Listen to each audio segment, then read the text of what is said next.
For the other candidates, come up on this side for me, please. Thank you. Good evening, everyone. Good evening. I'm so honored to be here with you tonight. I love coming to this event every single year, and this turnout is really phenomenal. If everybody could just turn around really quickly. See the people behind you. We are the resistance. We are the resistance. This line stretches all the way back to the other room, and I do believe that we are going to see a wave of support in the Commonwealth of Virginia and across this country in this year. Virginia is in a very unique position. We are the first national election after Donald Trump's inauguration, which means that we have the opportunity to change the narrative and the story, not just in Virginia, but in this country and in this world. I believe we're going to write a positive news story in Virginia. And chapter 1 of that story is going to be called The Resistance. We have seen everybody who went to the Women's March, please clap, and I want to hear from you right now. I want to hear from you right now. There were 2.9 million people around the world who marched the day after this president was inaugurated. That's the kind of energy that we are seeing around this country. I had the privilege also to go to Dulles Airport 4 weeks ago on the first night of that immoral, unconstitutional, and unethical travel ban.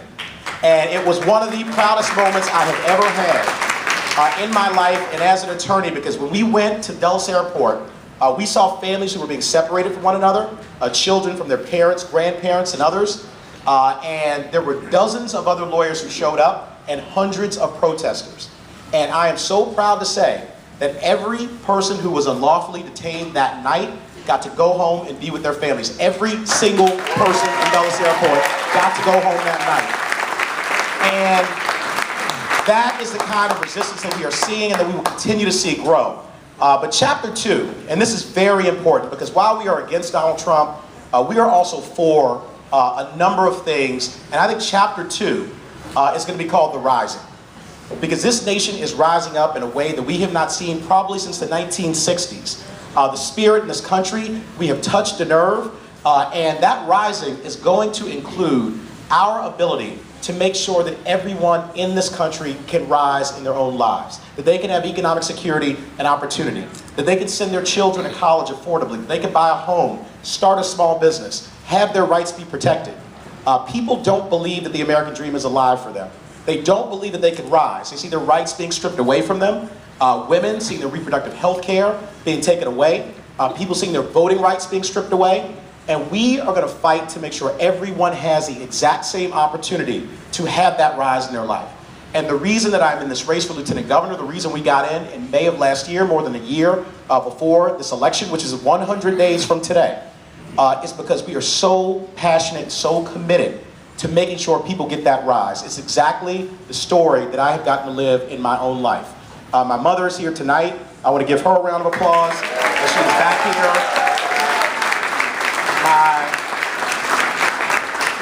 My beautiful bride, Dr. Serena Fairfax, and our 2 kids, Cameron and Karis, are here. I want to give them a round of applause. They're in the same area.